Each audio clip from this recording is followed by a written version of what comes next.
Hello, good morning, students. So, last week we just finished the chapter second, that was is matter around us pure, and till now we have covered two chapters.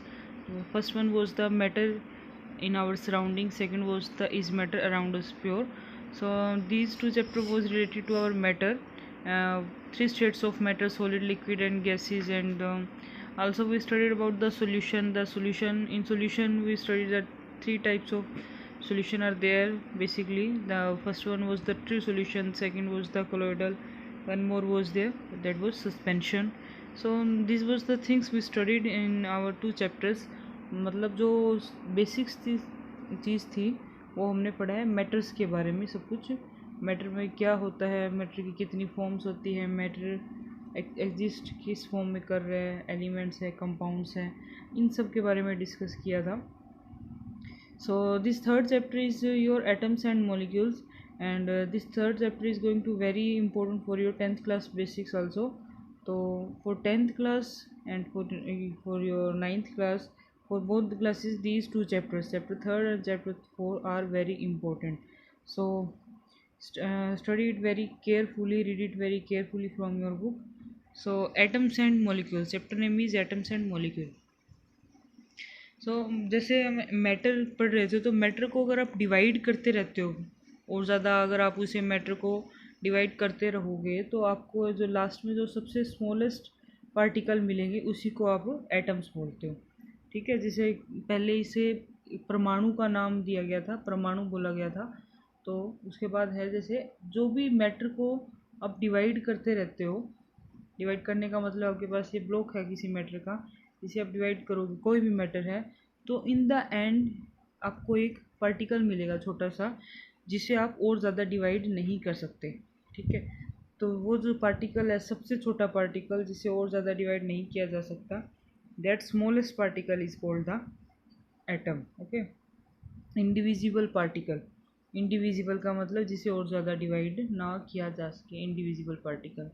ठीक है, सो जो भी आगे की जो सारी theories हैं वो इन ही सब पे बेस्ड है। सो जैसे जैसे 19th सेंचुरी स्टार्ट हुई, 18th सेंचुरी के एंड तक तो ऐसा था कि ये एटम की बात जो है, मैटर के पास जो है इंडिविजिबल पार्टिकल है, ये सब थ्योरेटिकल कॉन्सेप्ट है, लेकिन इन पे स्टडी स्टार्ट हुई तो हमने जैसे देखा है हमने कि एटम्स जो है इतना ज़्यादा स्मॉल पार्टिकल है that we can not see it with our naked eyes. और जो इतना छोटा पार्टिकल है वो आपका एग्जिस्ट भी नहीं करता नेचर में फ्री फॉर्म में, मतलब इतना छोटा पार्टिकल अपने फ्री फॉर्म में एग्जिस्ट भी नहीं करेगा, और वो किसी न किसी कंबाइन फॉर्म में एग्जिस्ट करेगा।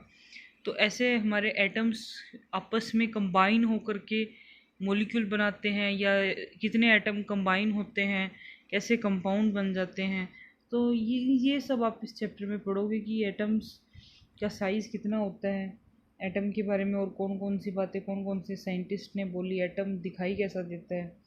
सो these all are the things which we are going to discuss in this particular chapter.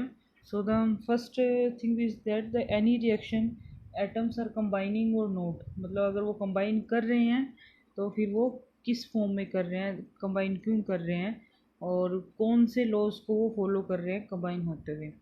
So the first topic for this chapter is laws of chemical combination। अगर कोई केमिकली कंबाइन कर रहे हैं आपके दो atoms या फिर मॉलिक्यूल्स, कंपाउंड्स, जैसे भी है, रिएक्शन हो रही है, मतलब उस रिएक्शन से रिलेटेड है, तो केमिकल कम्बिनेशन जब भी होगा वो उसके पास है दो लॉज हैं। ठीक है, तो these two laws are, first law is the law of conservation of mass. Law of conservation of mass जो है हमारा इस फर्स्ट लॉ में आता है। कंजर्वेशन ऑफ मास का मतलब है कि मास जो है कंजर्व रहता है, फिक्स रहता है, चेंज नहीं होता। ठीक है, जैसे एक एक्टिविटी गिवन है आपकी बुक में, you can see this activity. I am skipping to the result, final result. Okay, तो the mass law of conservation of mass states that mass can neither be created nor be destroyed in a chemical reaction. So कोई भी chemical reaction अगर हो रही है तो उसमें जो भी मास है वो आप ना तो बना सकते हो और ना ही मास को डिस्ट्रॉय कर सकते। You can only change the mass from one energy state to the other energy state. मान लो आपके पास कुछ एक रिएक्शन है, उस रिएक्शन में आपने क्या किया, ए क्वांटिटी ली और बी क्वांटिटी। ए क्वांटिटी आपने 10 ग्राम्स ली, बी क्वांटिटी आपने 20 ग्राम्स ली। तो जो प्रोडक्ट बनेगा सी, केमिकली रिएक्ट करके सी बनेगा, वो टोटल कितना बनेगा, 20 + 10 30 बनेगा। Okay, so that means you can not create the mass. ऐसा नहीं हो सकता कि यहाँ पे 32 हो या यहाँ पे 35 हो, मतलब मास एक्स्ट्रा नहीं आ सकता ना। जितना रिएक्टेंट में आपने यूज़ किया है उतना ही मास आपका प्रोडक्ट का रहेगा। So mass can not be created and also the mass can not be destroyed. ये भी नहीं है कि यहाँ पे 20-30 है टोटल, यहाँ पे आपका 25 ही बन रहा हो, तो वो 5 ग्राम मास जो है वो डिस्ट्रॉय भी नहीं हो सकता। सो द थिंग इज़ कि मास को आप ना तो क्रिएट कर सकते हो, ना ही मास को आप डिस्ट्रॉय कर सकते हो। तो जितना मास होगा रिएक्टेंट का लेके चलोगे, टोटल प्रोडक्ट का मास भी उतना ही रहेगा किसी भी केमिकल रिएक्शन में। हाँ, उसे हम एक एनर्जी स्टेट से दूसरी एनर्जी स्टेट में चेंज कर सकते हैं, हीट में चेंज हो सकते हैं, लेकिन इस जो भी टोटल मास है वो कंजर्व ही रहता है, ना क्रिएट होता ना डिस्ट्रॉय होता। So this was the very simple concept. That was the first law of chemical combination, law of conservation of mass.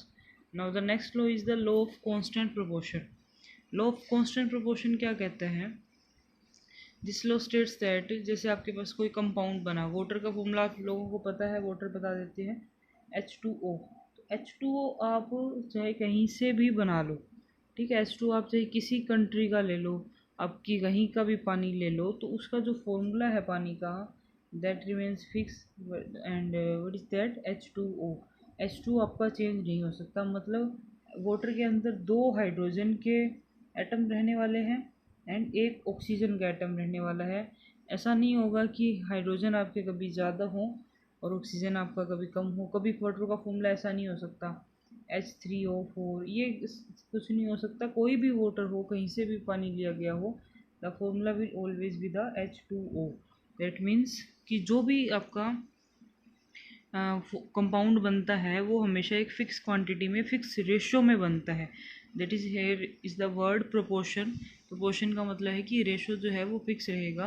अगर दो हाइड्रोजन है तो उसके साथ एक ऑक्सीजन जुड़ के आपका वाटर बनेगा, ठीक है, कभी भी फॉर्मूला चेंज नहीं होगा। तो कांस्टेंट प्रोपोर्शन में ही, कांस्टेंट मतलब फिक्स रहेगी 1 to, और उसी रेशो के अंदर आपका कंपाउंड मॉलिक्यूल जो है, कंपाउंड जो है कंबाइन करके, एटम्स जो है कंबाइन करके कंपाउंड बनाएंगे, ठीक है। तो definition, we see the definition है, according to the law of conservation, law of the constant proportion, which is also known as the law of definite proportion, it is stated as the, in a chemical substance, कि भी chemical substance में कोई बना हुआ है, the elements are always present in a definite proportion by mass। तो elements जो present होते हैं उसमें वो हमेशा डेफिनेट रेशो के अंदर प्रेजेंट होंगे, उनका रेशो कभी भी चेंज नहीं होगा। So this covers the first 2 pages of your NCERT book. तो read this from your book also, so that it will be more clear to you. So okay, thank you.